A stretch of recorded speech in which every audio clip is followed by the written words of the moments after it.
இப்போ நம்ம பார்க்க போகிறது 3 லூப் போலைன்.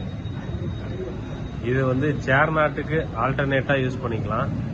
அண்ட் சேர் நாட்டோட சேஃப்டியான ஒன்று. இந்த அளவுக்கு ஒரு நம்ம கை லென்த்துக்கு எடுத்துட்டு அந்த இடத்துல ஒரு லூப்பு, ஒரு ட்விஸ்ட் எடுத்துட்டு அதோட எண்டை வந்து இந்த மாதிரி உள்ளார விட்டு வெளியே வாங்கிட்டு நம்ம பவுலின் எப்படி போடுறோமோ அதே மாதிரி ஒரு டர்ன் எடுத்து பவுலின் போடுறோம். அந்த பவுலின் போடுற எண்டு வந்து ஒரு ட்விஸ்டா இருக்கும்.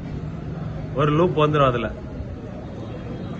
அந்த லூப் வந்து அந்த 2 சின்ன லூப்போட ஒரு 4 இன்ச்சு தான் எக்ஸ்ட்ரா இருக்கணும். அந்த சின்ன லூப் 2ம் காலுக்கு இந்த மாதிரி போட்டுக்கிறோம்.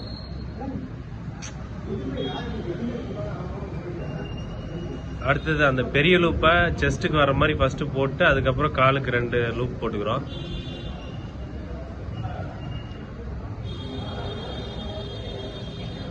இப்போ வந்து பார்த்தீங்கன்னா அந்த 2 சின்ன லூப்பும் காலுக்கு வந்துடும், பெரிய லூப் வந்து செஸ்ட்டுக்கு. இப்போ இந்த சென்டர் லைனை எடுத்துட்டிங்கன்னா சேர் நாட் மாதிரி நம்ம இப்போ கீழே உட்காந்துக்கலாம்.